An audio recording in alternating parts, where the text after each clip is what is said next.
Hello, everyone. Today, we make it about me for once. Where I come from, what my training is, and why you should consider listening to the things that I have to say. Please enjoy. Welcome to the Perfect Workout Podcast, where fitness meets simplicity. I'm Kyle Recchia, CEO of The Perfect Workout. I'm joined by Jim Keene, our Director of Training. We hope you enjoyed today's episode. Welcome back, everybody. Or welcome if this is your first time. Either way, welcome. Welcome. And today's episode, we are going to have the pleasure, hopefully, we'll see, of diving deeper into who the heck is Jim Keene.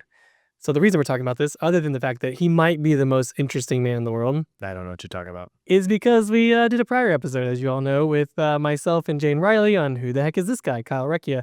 And so we thought it'd be good for you to get to know your host a little bit. And so, Jim, welcome back. We missed you on a few episodes. Yeah, it's good to be back, but I had to clear my head. You know, Get out and about for a week or two. I get that. Take a walk. Yeah, totally. Yeah.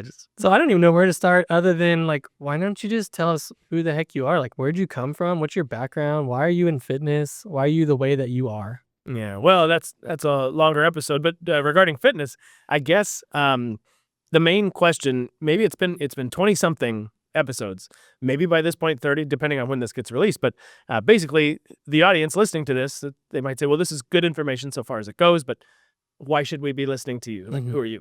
So, and everyone always says, so is your training in exercise science, or can you, what's your background? And I go, it's in trumpet playing. Yeah. They said, what are you talking about? So my first career, I was a trumpet player, and that's how I spent my 20s. So I went to Indiana University and studied trumpet performance. They do give degrees in trumpet performance. Whoa. And so I got that degree, and then within a year, I was out on the road with tours of musicals, like Broadway musicals. They would go on tours, and I'd be in the pit orchestra for those tours. So give an example, what's one of the big musicals people would recognize? So I did, first it was Chicago the Musical, and then Chitty Chitty Bang Bang, which was magical. And then it was 101 Dalmatians. Wow. And Legally Blonde. And then we did Catch Me If You Can. And then there was one little stint of 2 or 3 months where we did A Christmas Story from, November and December of that year. And which one was your favorite? What was the most fun? I'm a drummer, you know that. Yeah. So I just have to ask, which was the most fun for you to play? Honestly, probably Legally Blonde.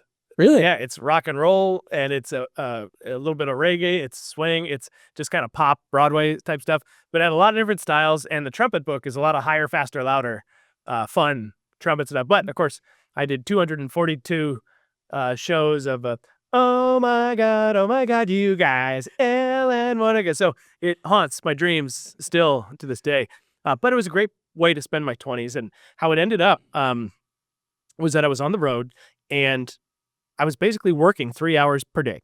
I would do the show at night, and then I'd wake up in the hotel in whatever town I was in, and I would have nothing to do kind of all day, and I'd go explore the city, but I didn't have to be anywhere until the call, 30 minutes. This is your 30-minute call, and you had to be backstage and getting dressed and doing your thing. Anyway, so I decided I needed a hobby, and I decided for my hobby, I should decide how to get less fat. Because at the time, I grew up a fat kid and I became a fat guy, got really good at drinking and eating in college. But then by the time I was on the road at my peak, I tipped the scales at the highest I ever saw was 262. Okay. And then I feel like I got fatter from there, but I didn't have whatever it took in here to step on the scale again. Sure. And it wasn't the good, Ronnie Coleman 262. It was big fat guy 262. So that wasn't so great. What age was this? This was 20, 23, 24, okay, something like that. And so at first, I knew it was going to be diet and exercise. And so I figured I would start reading into just the popular books of the day. So at the time, this was 2009, 2010, 2011. There's kind of 2 camps that I explored. The first one was the Gary Taubes, Good Calories, Bad Calories, was the Finney and Volek keto stuff that was going on at the time. And that whole genre of things. So the insulin hypothesis and the hormonal basis of adipose tissue gain or loss, etc. And then I started to hear at the time, remember blogs? There were vaguely. There were blogs. Ugly word, blog. My dad told me about these things. Yeah, short for weblog. And so they called blogs, they called them. And so then there were competing, well, that's wrong. It's calories in, calories out. They said, no, it's a hormonal basis, not, and it went back and forth. And so I started reading a lot of like Martin Burkhan, the lean gains guy, Alan Aragon, Lyle McDonald. That was a big influence. And then Brett Contreras and Eric Helms and Brad Schoenfeld and like the evidence-based crew, Lane Norton. And then there's Dobbs and Michael Eads and these days like Ben Bickman and the hormonally based guys. And it's very much like there's one movie playing. You have two people watching the movie and you bring them out afterwards into separate rooms. You ask them to describe the movie and what happened, and you get two completely different versions, even though they were watching the same movie. So it's like, girls, you're both pretty. So I started digging into that, and through trial and error, I started losing weight.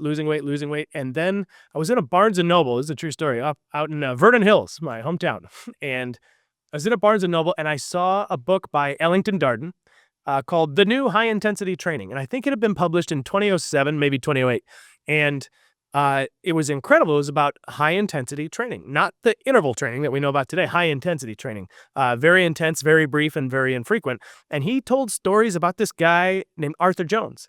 And I became fascinated by this character, this guy who had 10,000 hours of flight experience by the time he was 19 and flew across, lived in Africa. He was the first person to transport elephants across the Atlantic Ocean by plane. First person ever. For those listening, I don't know if you should dig deeper or not, but he is a fascinating person. Yeah. He's very fascinating. Very, very old school. At any rate, it turned out, I Googled him after I read this book, and it turns out there was a website, arthurjonesexercise.net, and everything he had ever written was linked. And so the most famous thing he wrote was in 1970, he came out with the Nautilus Bulletins. And for those who don't recall, the Nautilus machines were the original weight stack sort of machines, and they had a pulley that was a weird, almost like a bean shape, looks like a nautilus shell. And the idea was it would make the weight that's on the stack feel heavier at different points in the range of motion. And he built a whole line of machines. They became very popular in the 70s and 80s, and they formed the basis for the perfect workout as it started in 1999. And we still use Nautilus machines in most of our studios today. Still in use today, and they're still effective as they were. And so I started reading everything this guy had ever written, and I'm just thinking to myself, how come nobody knows about this? How come I've never heard before that the quality of the muscular contraction is dependent upon the quality of the resistance against which the muscle is made to contract? How come I thought it's 3 sets of 10. Just do all the different angles and do, like, we all have these in the Flex magazine, like whatever those programs were, 30 sets of chest, do that twice a day. And so anyway, so at the same time, I was having this nutritional sort of epiphany and slowly losing weight, and I was learning about the strength training side of life and that whole genre. So anyhow, I think it was in 2011. I was suffering at the time from what's known as prolonged adolescence. And prolonged adolescence is Did you say it was past tense? Oh, yeah, it was. That was weeks ago. I've matured a lot since then. But so I was behaving as though I was still in college, but I was out on the road. I'm like mid 26, 27, mid 20s. And then I heard a great definition at one point, and there was someone, I forget if it was a book, maybe a blog, could have been a movie or a TV show. They said the definition of adulthood is when you begin to contribute more than you consume. And they described it like when you're a baby, it's 0, 100. And you're consuming everything, you contribute nothing, except a full diaper every now and then. And then maybe you do some chores around the house when you're 5, 6, 7 years old. Okay, 10, 90. Then you get a paper route, or in my case, became a caddy. Okay, cool. It's like 30, 70. This continues, and you could go your whole life and never become an adult. Or you could become an adult at 16 if you begin contributing to society more than you're consuming. And so that resonated with me. I thought, I am suffering tragically from prolonged adolescence. And so what could I do with what I have where I am right now? And at the time, I had just gotten down from that 262, probably a little heavier, down to 170 was my lowest when I was on the road. And that was living in hotels, just not cooking any of my own food, eating at restaurants and gas stations for every single meal, no home cooked meal. So you're on the road and you're just getting into this stuff, and the combination of high intensity strength training plus watching what you eat, etc., almost 100 pounds while traveling. Yeah. So whenever we would arrive in a new town at like 2 p.m. and the sound check's at 4:30.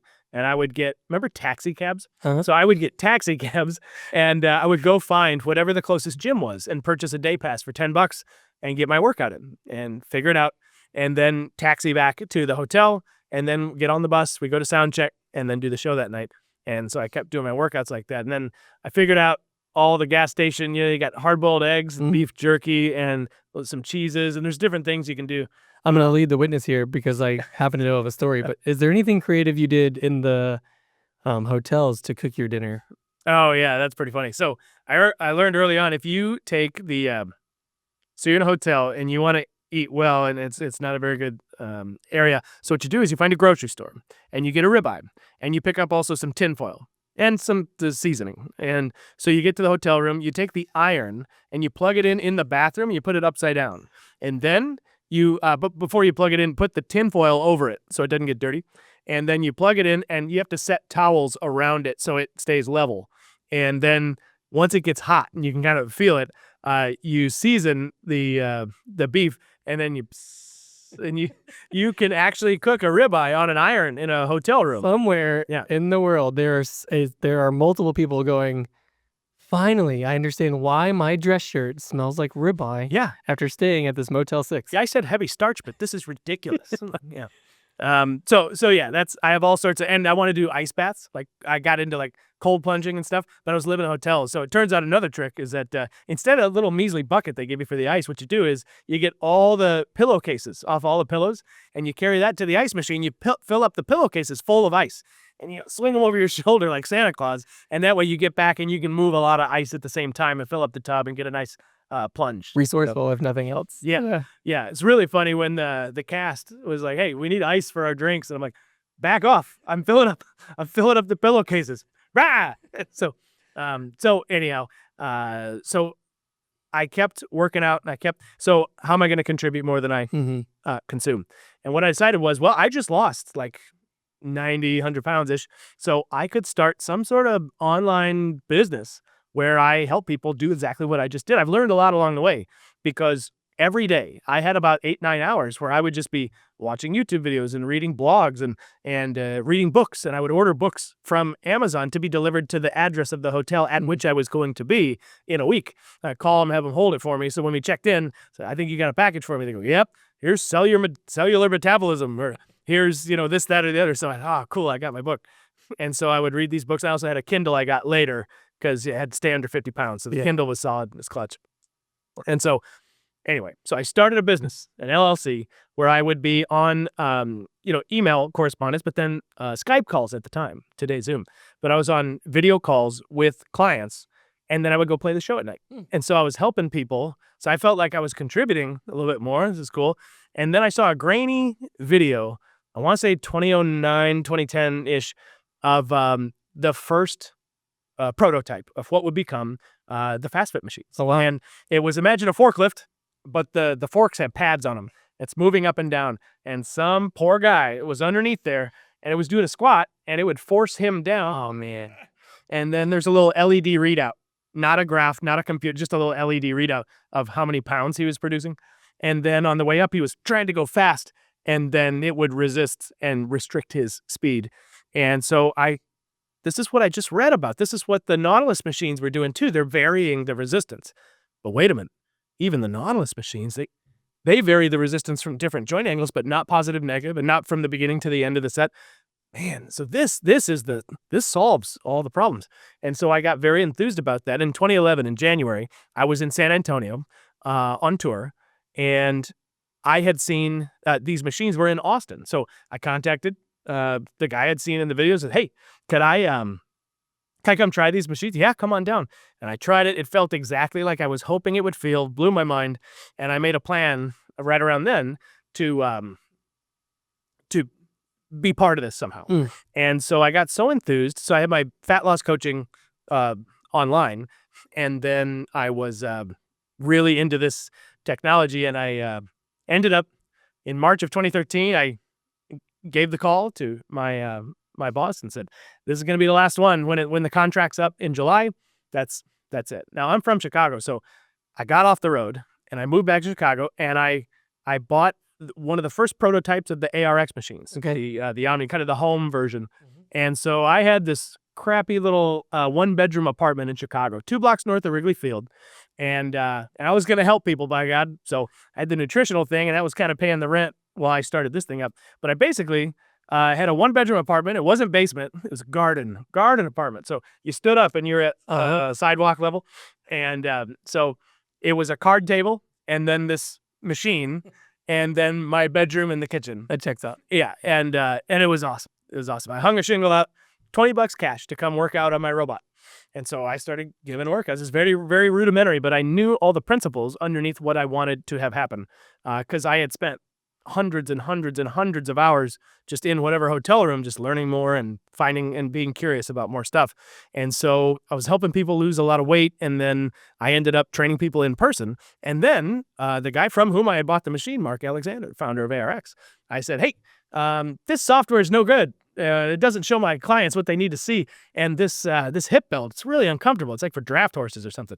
And finally, he just said, stop bothering me. You want a job or something? And so I joined the team and such as it was. And then we started developing what is now today ARX. And so for ARX, for the last, since 2013, from 2013 to 2022, I first was kind of a little bit of everything. So it was sales of ARX machines, experimenting with protocols, and then training people who would buy the ARX machines how to use the ARX machines. And then traveled around for trade shows and training clients myself in Chicago. And then I moved in 2016 down to Austin. At that point, I stopped training clients regularly, and it was just kind of off and on for various purposes.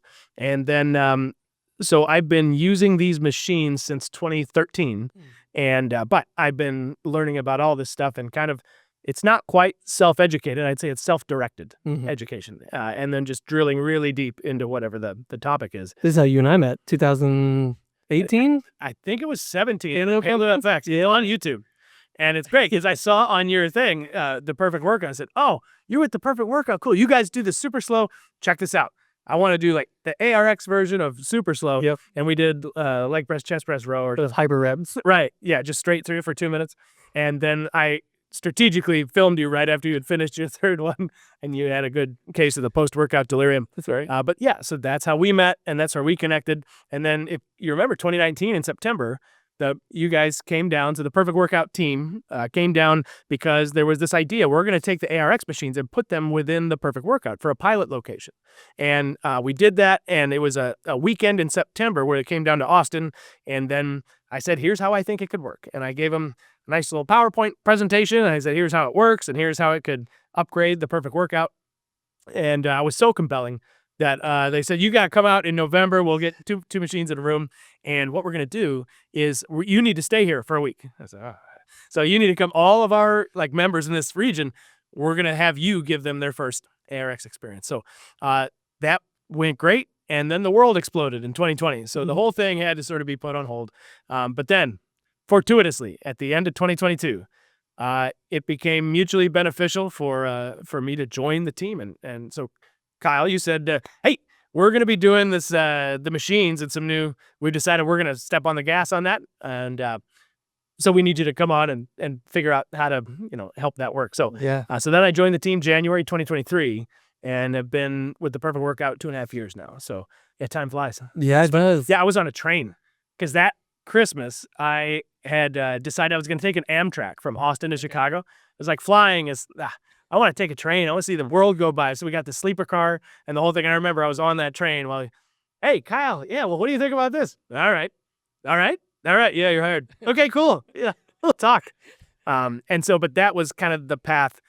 It was something where, in retrospect, it seems silly. You don't quit your entire career for which you trained 16 years, the trumpet playing, to live in a 1-bedroom with no real job except you're going to train people on your robot in a 1-bedroom apartment.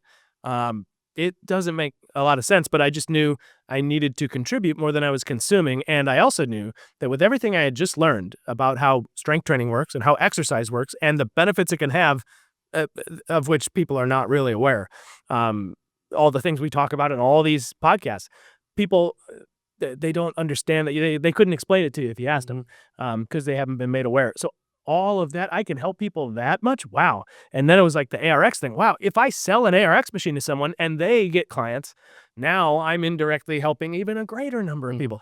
And then when it came to join on with the Perfect Workout, it's like, whoa. So now there's thousands and thousands of people I'm indirectly benefiting from doing what I'm doing. So the constant thread and everything was helping a greater and greater number of people using anything I had at the time to use for that purpose, and which is these podcasts. So these podcasts, I'm just sort of yapping, but if it helps people and if people can get a different perspective on something and can think about something in a different way that they can use to help themselves and their families and their friends, or, hey, pass this along, or, hey, I heard on this thing that this, so you should do this differently. If anything like that can help, well, that's just yet another way that I can help. And so that's been sort of the name of the game. And so that's where I came from, and this is what I'm doing now, and that's what I got. Man, and we are so blessed to have you. So you and I met, 17, and I think most people probably that have heard our podcast would hopefully agree with this, but man, you're such a great communicator. I've been going to gym for years. Here's this big complex thing I don't really understand, and you have this power to give me some weird little analogy and story, and I go, okay, well, yeah, I guess I get that now. And Gym GPT, just the original AI. Hey. And talk about an impact. I mean, we're just getting started. So not only is Jim our director of training, and he is such a great confidant to all of us here, but you're also, not just doing these podcasts, but we've developed our new FastFit machine and that technology because of you and your experience there. And I think it's safe to say we're just getting started. Yeah, they say grow where you're planted, and I'm super pumped to be planted here. And like you said, just the beginning. So I love it. That's going to be awesome. Well, cool, man. See, he doesn't have as weird of a background as you might have thought. See, all normal stuff, standard stuff. Just a caddy trumpet player guy cooking steaks in a hotel. Trumpet to fitness technology pipeline. Everybody knows about that. Totally normal. Well, thanks for today. It was fun. Hey, thank you. All right, man. See you soon. All right. Thanks for tuning in to the Perfect Workout Podcast. We hope you found today's episode inspiring and actionable. If you're ready to take the next step in your fitness journey, visit us at theperfectworkout.com for more resources, or follow us on Facebook, Instagram, or YouTube. Don't forget to subscribe, leave a review, and share this episode with someone who could benefit. Together, let's make fitness simple, empowering, and a part of life well lived. See you next time.